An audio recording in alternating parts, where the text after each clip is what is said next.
नमस्कार साथियों।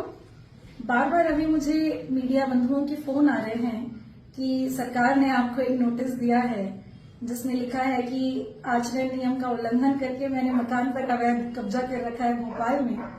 तो चूंकि मेरे पास बहुत सारे पत्रकार बंधुओं के फोन आ रहे हैं और अब कल मेरे मकान का उद्घाटन है, मैं व्यस्त हूँ, तो मैं बता देना चाहती हूँ कि जैसे मैंने आपको बताया ही था कि इस्तीफा देने के बाद जो मध्य प्रदेश शासन है वो तरह तरह के षड्यंत्र और साजिश रच करके मेरे खिलाफ जो है वो कार्य करेगी।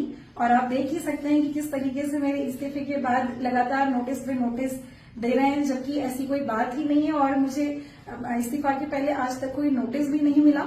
और इस संदर्भ में यही कहना चाहूंगी कि मेरा जब ट्रांसफर नवंबर में भोपाल से छतरपुर हुआ तो मुझे 4 महीने तक छतरपुर पर आवास आवंटित ही नहीं हुआ। मैं अपने परिवार के साथ रेस्ट हाउस में रहती थी, तो ऐसे में जब 4 महीने तक मेरा 4.5 महीने तक जब आवास नहीं था तो मेरा सामान कहाँ रहेगा। तो मेरा सामान जहाँ मेरी उसके पहले की पदस्थापना थी उसी घर में रहेगा। तो मेरा सामान इसलिए भोपाल में रखा था। अब जब मुझे छतरपुर में मेरा मकान अलॉट हुआ तो हम अपना सामान लेकर के जा रहे हैं, लेकिन अब तो मैंने इस्तीफा ही दे दिया है, तो अब तो इस मकान का कोई प्रश्न ही नहीं है। और मैं बताना चाहूंगी, शासन की नीतियों को देखिए और शासन का रवैया देखिए कि भोपाल के शासकीय आवासों में कई लोग बिना आवंटन के जो हैं वो सरकार के नुमाइंदे और बहुत सारे लोग जो हैं बिना अलॉटमेंट के वहां रह रहे हैं, उन पर कोई प्रश्न चिन्ह नहीं उठाता और अवैध रूप से वो रह रहे हैं, उनको संरक्षण मिल रहा है। तो आप शासन की नीतियों को देख सकते हैं कि किस तरीके से मुझे जो है वो जानबूझ करके परेशान किया जा रहा है।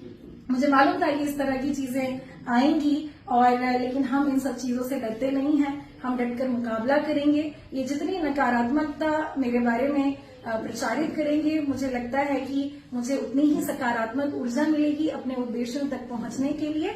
इसीलिए मैं सभी मीडिया बंधुओं को और सभी को बताना चाहती हूं कि जब मुझे इस नौकरी से ही मोहब्बत नहीं है तो मुझे उस आवाज से क्या होगा। तो मैं वो आवाज तो खाली कर ही दूंगी अपने इस कार्यक्रम के बाद। तो ये सरासर जो है ये सरकार का जो है ये तानाशाही रवैया है और तानाशाही पूर्ण ये पत्र है और इस तरह के पत्र और आगे आते भी रहेंगे। ये षड्यंत्र रचते रहेंगे, लेकिन हम घबराने वाले नहीं हैं। जय हिंद।